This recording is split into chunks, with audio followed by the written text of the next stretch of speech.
Hello friends, मैं सरस्वती शुक्ला आज आप लोग को कार्य और ऊर्जा पाठ से मुक्त पतन के बारे में बताने वाली हूँ। मुक्त पतन क्या होता है जानेंगे।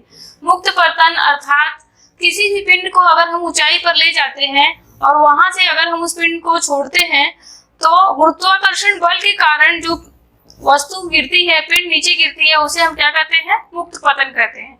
और उसकी परिभाषा मैंने यहाँ लिखा है, ऊंचाई से छोड़े गए किसी पिंड की केवल गुरुत्वाकर्षण बल के कारण नीचे आने की क्रिया को मुक्त पतन कहते हैं। यहाँ पे मैंने आकृति बनाई है, ए है, अलग अलग पोजीशन लिया मैंने, ए बी और सी लिया, ठीक है। यहाँ पे समझ लो कि मैंने कोई पिंड जिसका द्रव्यमान m है, यहाँ पॉइंट ए पे रखा पहले, और उसकी ऊंचाई पॉइंट ए से जमीन पे अर्थात सी पे कितनी है? h है, ओके। यहाँ पे रखा तो क्या होगा? स्थिर अवस्था में रहेगा, ठीक है।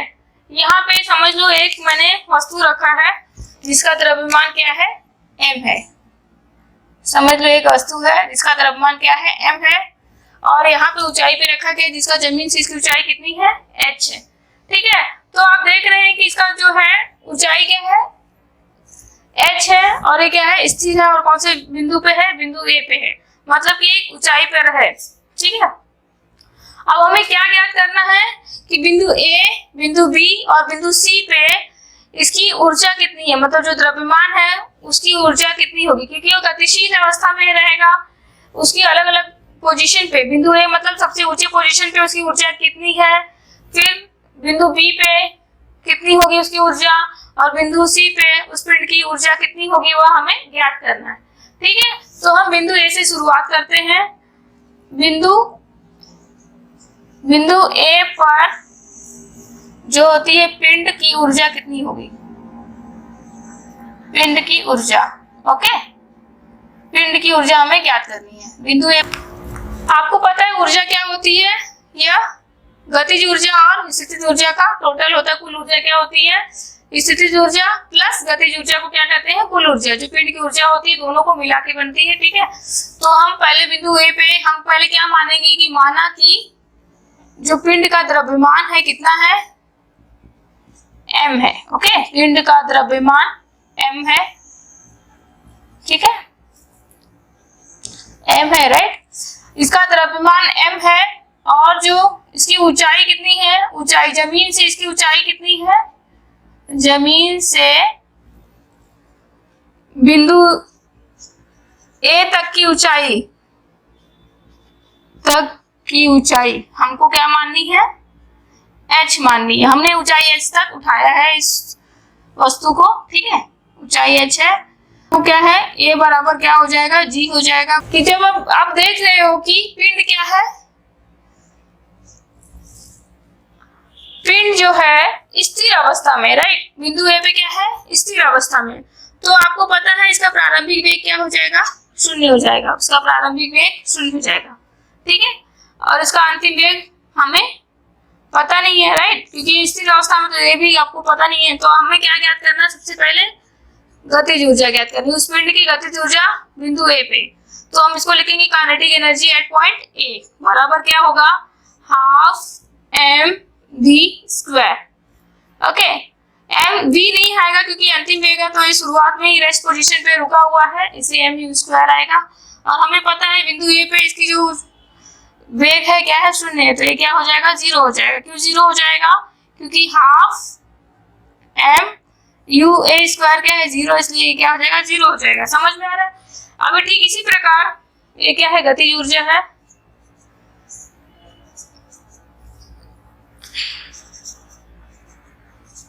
ये गतिज ऊर्जा है।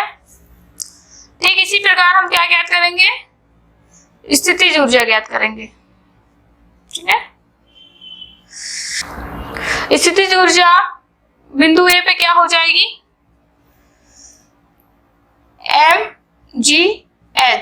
mgh की होगी क्योंकि है ऊंचाई h, जमीन से इसकी ऊंचाई कितनी? h है।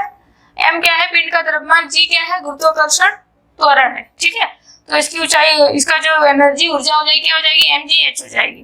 तो टोटल ऊर्जा जिसको हम बोलते हैं कुल ऊर्जा, टोटल एनर्जी, इसको हम बोल सकते हैं कुल ऊर्जा, ठीक है। कुल ऊर्जा क्या हो जाएगी? गतिज ऊर्जा बिंदु ए पर और प्लस स्थितिज ऊर्जा बिंदु ए पे कितना हो जाएगी, यहाँ हो जाएगा 0 प्लस mgh। ओके, तो टोटल ऊर्जा कितनी हो जाएगी mgh, मतलब कि बिंदु ए पे जो ऊर्जा है कितनी है mgh है। तो यहाँ पे मैं अगर सपोज लिखती हूँ टोटल एनर्जी जिसको हम कुल ऊर्जा बोलते हैं बिंदु ए पे कितनी है mgh। ओके, यहाँ पे समझ में आ गया आपको। अभी हम क्या करेंगे, बिंदु बी पे उसकी ऊर्जा ज्ञात करेंगे, पिंड की ऊर्जा ज्ञात करेंगे बिंदु बी पे। ओके, अब हमें क्या करना है, बिंदु बी पे पिंड की ऊर्जा ज्ञात करनी है। यहाँ पे भी सेम, इससे पहले हमें गतिज ऊर्जा ज्ञात करनी है, फिर इसके बाद क्या ज्ञात करनी है, स्थितिज ऊर्जा ज्ञात करनी है, टोटल दोनों ऊर्जा को जोड़ देना है। तो बिंदु बी पर पिंड की ऊर्जा क्या हो जाएगी, द्रव्यमान तो m होगा। ओके, इसकी ऊंचाई समझिए, पिंड कहाँ पे आ जाएगा, यहाँ पे आ जाएगा। ठीक है, तो ये कितनी दूरी तय कर रहा है, x दूरी तय कर रहा है। ठीक है, u बराबर 0 था, ये v क्या हो जाएगा, इसका वेग हो जाएगा v हो जाएगा। समझ में आ रहा है।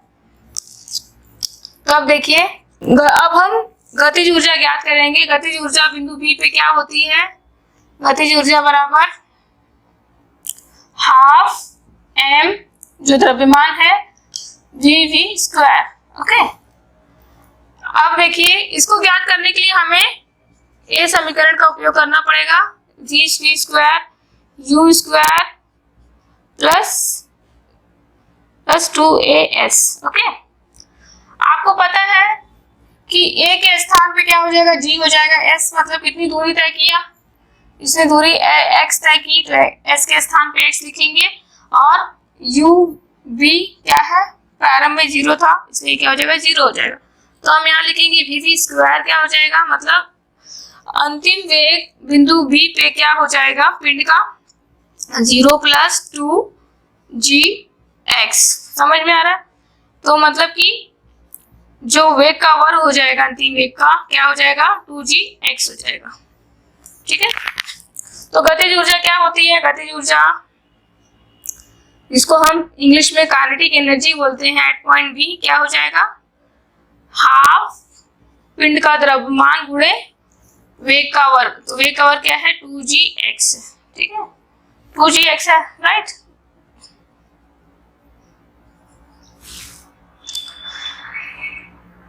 Kinetic energy at point B क्या है, हाफ m गुणे 2gx है।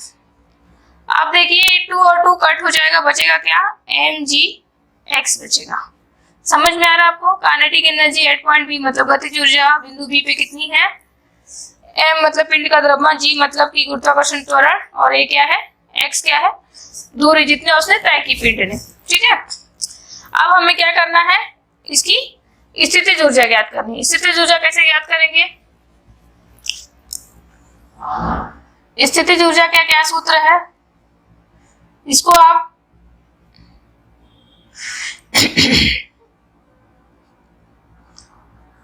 स्थितिज ऊर्जा इसको हम पोटेंशियल एनर्जी भी कहते हैं, एट पॉइंट बी क्या है, mgh। h के स्थान पे क्या आएगा, यहां से यहां तक की दूरी h माइनस x आएगा। ठीक है, जमीन तक की दूरी लेना है h माइनस x, तो क्या हो जाएगा, m इससे गुणा होगा mgh माइनस mgx, गुणा करेंगे तो। ठीक है, तो ये क्या हो जाएगा, ये हो जाएगा इसका potential energy at point B.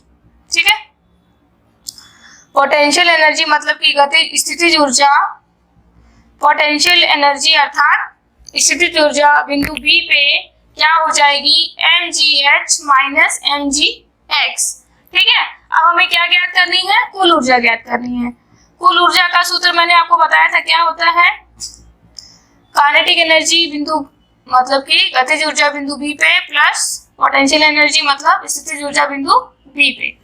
तो हमने क्या ज्ञात किया था, काइनेटिक एनर्जी गतिज ऊर्जा बिंदु बी पे mgx। ठीक है, और स्थितिज पोटेंशियल एनर्जी स्थितिज ऊर्जा कितनी है, ये है mgh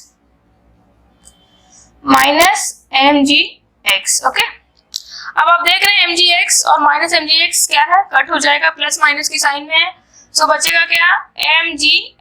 टोटल एनर्जी कितनी हो गई बिंदु बी पे, टोटल एनर्जी बिंदु बी पे कितनी हो जाएगी, mgh। तो बिंदु बी पे भी जो ऊर्जा मिली वो कितनी मिली, mgh मिली। ओके, अब हमें इसी प्रकार बिंदु सी पे कुल ऊर्जा ज्ञात करनी है। ओके, सो इसके लिए पहले हमें क्या पता होना चाहिए, इसका दूरी इसने कितना तय किया और वो कितनी ऊंचाई पर स्थिर है जमीन से, ये सब हमें पहले पता होना चाहिए। सो दूरी उसने कितना तय किया, टोटल h दूरी तय किया। यहाँ पे था, यहाँ तक आया तो इसकी दूरी कितनी तय की, जो दूरी है वो कितनी तय की, इसे हम s बोलेंगे कितना किया, h किया, राइट। a बराबर आपको पता है क्या होता है, g होता है। ठीक है, तो हमें क्या ज्ञात करना है, गतिज ऊर्जा बिंदु सी पे, गतिज ऊर्जा बिंदु सी पे क्या हो जाएगी, हाफ गुणे पिंड का द्रव्यमान m गुणे वेग का जो बिंदु सी पे है उसका वर्ग। ठीक है, तो आप यहाँ देखेंगे कि v² के लिए हमें ये सूत्र यूज करना पड़ेगा और उसे हमें ज्ञात करना होगा। ठीक है, यहाँ पे आप c लिखोगे क्योंकि बिंदु सी की बात है, यहाँ पे 2a की जगह पे g लिखोगे और 2gs होता है।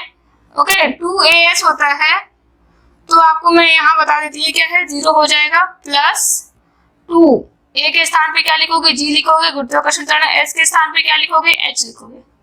ठीक है, बराबर vc² क्या होता है, वो हमें क्या करना है, जो अंतिम वेग बिंदु सी पे होता है। ठीक है, तो vc मतलब अंतिम वेग बिंदु सी पे कितना हो जाएगा, 2gh हो जाएगा।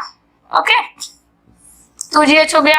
अब हमें क्या ज्ञात करनी है, गतिज ऊर्जा। गतिज ऊर्जा को मैंने आपको बताया था, हम लोग k डॉट e के सिंबल से भी दर्शाते हैं, इसे इंग्लिश में हम काइनेटिक एनर्जी कहते हैं। हाफ m vc² की जगह पे ये वैल्यू लिखोगे 2gh। अब यहाँ 2 और 2 कट हो जाएगा, बचेगा क्या, mgh बचेगा। अब हमें क्या ज्ञात करना है, पोटेंशियल एनर्जी, जिसको हम स्थितिज ऊर्जा कहते हैं। ठीक है, अब स्थितिज ऊर्जा ज्ञात करेंगे। आप देख रहे हो कि ये जो वस्तु है जमीन पे आ गई है, तो इसकी जमीन से ऊंचाई कितनी है, 0 है, मतलब h बराबर क्या हो जाएगा, 0 हो जाएगा। तो स्थितिज ऊर्जा क्या हो जाएगी, स्थितिज ऊर्जा बराबर हो जाएगी, इसको हम पोटेंशियल एनर्जी बोलते हैं, बिंदु सी पे क्या हो जाएगी, mgh। mg तो वही होगा, बट h क्या है, 0 है, तो ये क्या हो जाएगा, 0 हो जाएगा। तो टोटल एनर्जी जिसको हम कुल ऊर्जा बोलेंगे वो क्या हो जाएगी, टोटल एनर्जी मतलब कुल ऊर्जा बराबर काइनेटिक एनर्जी बिंदु सी पे मतलब गतिज ऊर्जा बिंदु सी पे प्लस पोटेंशियल एनर्जी मतलब स्थितिज ऊर्जा बिंदु सी पे बराबर, देखिए क्या होगा, काइनेटिक एनर्जी बिंदु सी पे कितनी है, हमने ज्ञात किया था mgh, और स्थितिज ऊर्जा क्या है बिंदु सी पे, 0 है, तो टोटल ऊर्जा कितनी हो गई, mgh। ओके, तो टोटल ऊर्जा कितनी हो गई, mgh। ओके, समझ में आ गया आपको। हमने यहाँ पे क्या सीखा कि बिंदु A, बिंदु B और बिंदु C पे जो कुल ऊर्जा होती है वो क्या होती है, समान होती है। mgh यहाँ पे भी है, mgh यहाँ पे भी है, यहाँ पे भी है। समझ में आ रहा है, मतलब कि ऊर्जा का क्या हो रहा है, सिर्फ रूपांतरण हो रहा है एक स्थान से दूसरे स्थान पे, बट जो टोटल कुल ऊर्जा है वो क्या होती है, अक्षय होती है, वो खत्म नहीं होती। समझ में आ रहा है। नेक्स्ट वीडियो में हम लोग शक्ति के बारे में जानेंगे, शक्ति क्या होती है, जिसे हम पावर कहते हैं, उसके बारे में हम जानने वाले हैं। Okay, thank you so much.